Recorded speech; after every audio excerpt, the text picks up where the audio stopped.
Мұратхан спорттан бөлек құрылыс, инновация және жаңа дүние жасауға құштар болды. Ол Алматы сәулет құрылыс институтын тәмамдаған соң 2003 жылы өнеркәсіптік шыны өңдеумен айналысатын Казстрой стекло компаниясының негізін қалады. Баршаға мәлім 2000 жылдардың басында Алматыда құрылыс қарқынды дамып жатты. Шаһар инфрақұрылымы үшін қауіпсіз, сапалы, заманауи материалдар қажет болды. Қазақстан бойынша Алматыда ашылған алғашқы зауытта энергия үнемдейтін және берік шыны өндірісі жолға қойылды. Бұл бірегей кәсіпорынға айналды.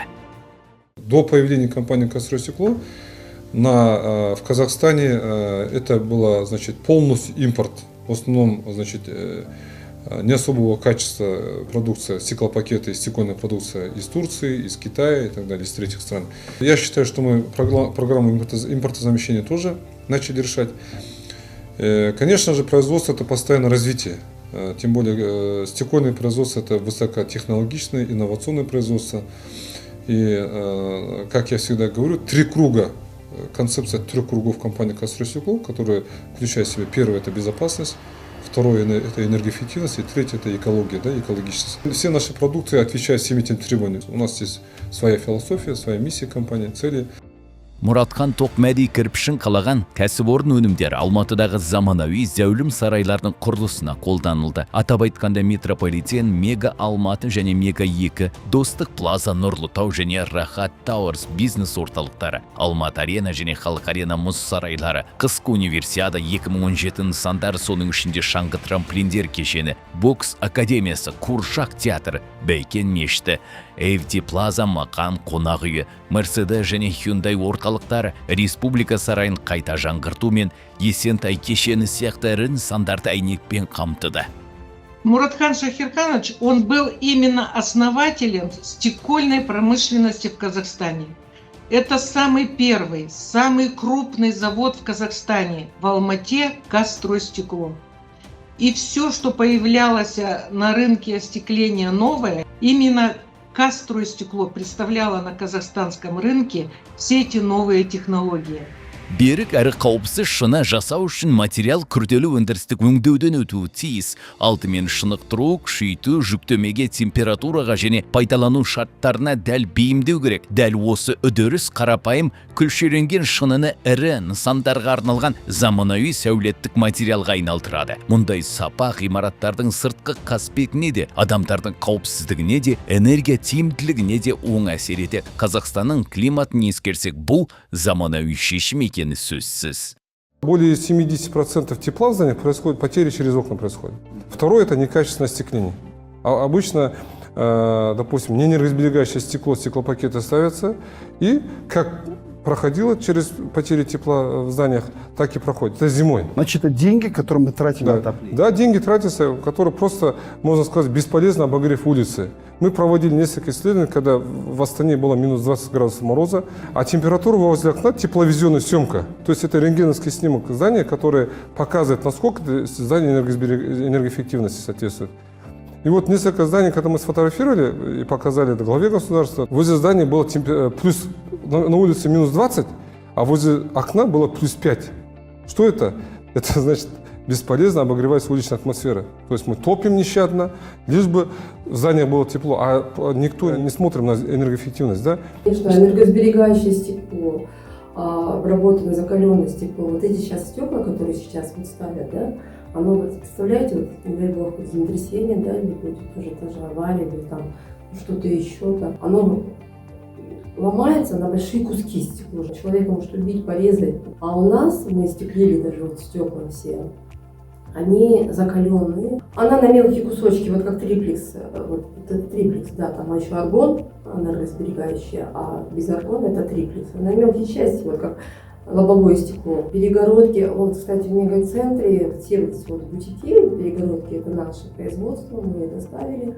Оно безопасное, если там, ребенок там пробежится, заденется, разобьется, то оно, никто не пострадает. Зауыт өнімдері ғимараттың кіреберіс құрылысында ішкі бөлме аралық қалқаларда, сауда кеңістіктерінде және интерьерлерде қолданылады. Казстрой стекло әртүрлі сәулеттік шыны түрлерін шығар. Иілген шыныдан бастап цифрлық баста және басқа да сәндік технологияларға дейін. На тот момент уже, в принципе, была достаточно большая линейка новой продукции, которой до сих пор нет аналогов у нас сейчас в Казахстане. Была, к примеру, у нас продукция с цифровой печатью из керамической краски. Сейчас ее нету в Казахстане аналогов. На данный момент ни на одном заводе. Была продукция по декоративному фьюзинг-стеклу. То есть тоже я не слышал, что есть у нас на данный момент такое оборудование вообще в Казахстане. Ну и, соответственно, так, в принципе, то оборудование, которое было, оно было инновационным. То есть мы делали и гнутое стекло, и триплекс. То есть, в принципе, любые стекла, любые виды продукции именно с листовым стеклом мы их и изготавливали. Халықаралық байланыстар кәсіпорынның деңгейін айтарлықтай арттыра түсті. Мұратхан Тоқмәди зауыттың әлемдік стандарттар бойынша жұмыс істеуіне ұмтылды. Шыны өнеркәсібіндегі мойындалған жетекші компаниялармен келіссөздер жүргізді. Шетелдік мамандарды шақырды, жаңа технологияларды меңгеріп оларды отандық нарыққа енгізді.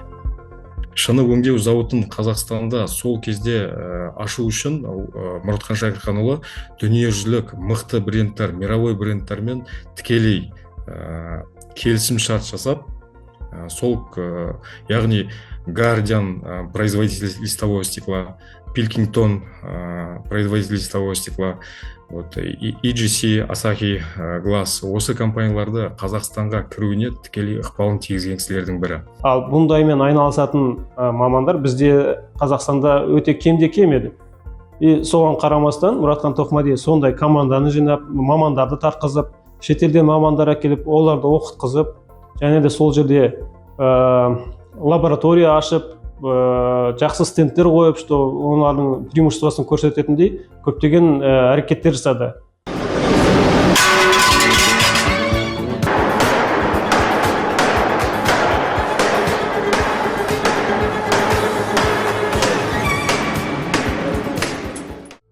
Шет мемлекеттерден келген мамандардың бағасы қашанда маңызға ие. Өйткені олар осы саланың майын ішкен кәсіп иелері еді. Өзге елден келген мамандар өндірістің қандай деңгейде екенін жақсы білді.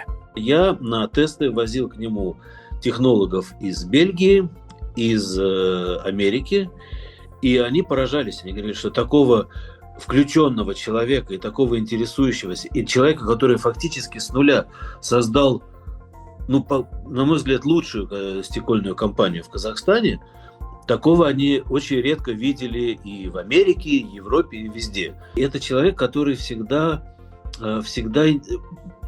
интересовался чем-то новым.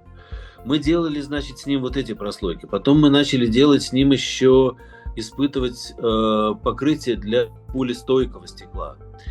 И вот такого, чтобы действительно человек, который горел вот этой архитектурой, горел своим делом, я такое встречал редко и в СНГ, и в России, и в Украине.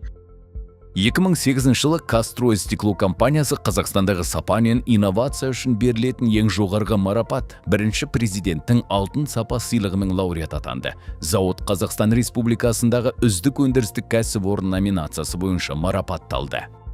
Қазақстан Республикасы президентінің сапа саласындағы жетістіктері үшін сыйлығының лауреаты атағы Қазқұрылыс шыны жауапкершілігі шектеулі серіктестігіне беріледі.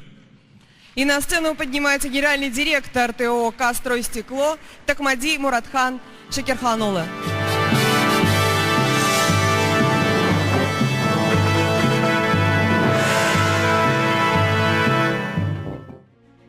Екінші зауыт ауыз толтырып айтар жетістіктің бірі. 2014 жылы Мұратхан Астанада тағы бір өндірісті жолға қойды. Бұл зауыт шыны өңдеудің заманауи технологияларымен жабдықталған. КСС Астана елорданың ең ірі ғимараттары, атап айтқанда Ұлттық музей, Musical Hall, Кегок, Риксіз Бурабайды шынымен жабдықтады. Ал ең басты нысандардың қатарында Экспо жобасының ғимараттары болды. Соның ішінде әлемге әйгілі сфера да бар.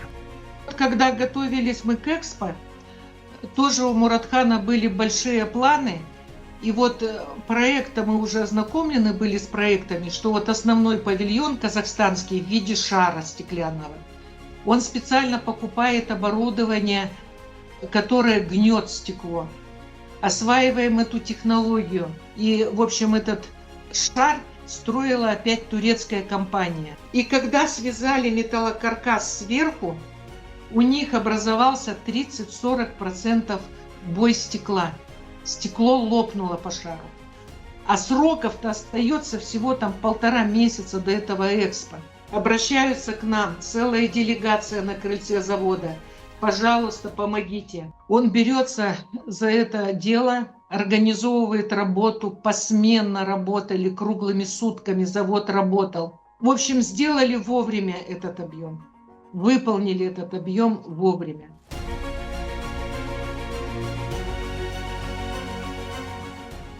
Астанадағы зауыттың сапасы алғашқы нысандардан ақ көзге көрінді, әбден шыныққан шынылар, кем-кетігі жоқ, тегіс шағылыс. Мұның бәрі кәсіпорынның өзіндік қолтаңбасына айналды. Вот когда мы с Муратханом проезжаем по левому берегу, он говорит: Людмила Ивановна, вот когда кто-то едет по левому берегу из гостей, знающих нашу компанию, они даже не спрашивают, говорят: Муратхан, вот это здание видно, что вы остекляли. И я говорю: а как они видят? Он говорит: потому что ваша печь, которая на Астанинском заводе, это самая лучшая печь из всех печей закалки. Отличное качество. Вот если, говорит, печи других производителей, смотришь на остекление фасада, есть линзы, то есть вот как искаженное бывает, как на плохом зеркале искажение бывает. А вот на закалке с вашей печи вот таких искажений не бывает. Чистая закалка.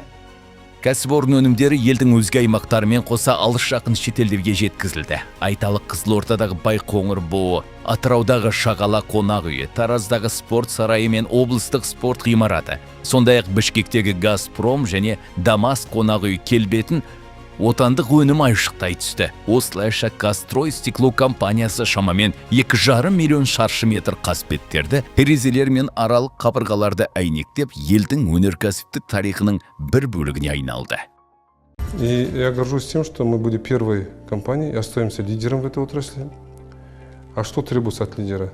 Говорят, как человек из спорта, хочу сказать, что, конечно, это труд, когда ты достигаешь звания чемпиона на первой ступени пьедестала почета. Но еще больший труд, вдвойне ответственность и большой труд – это удержать это звание.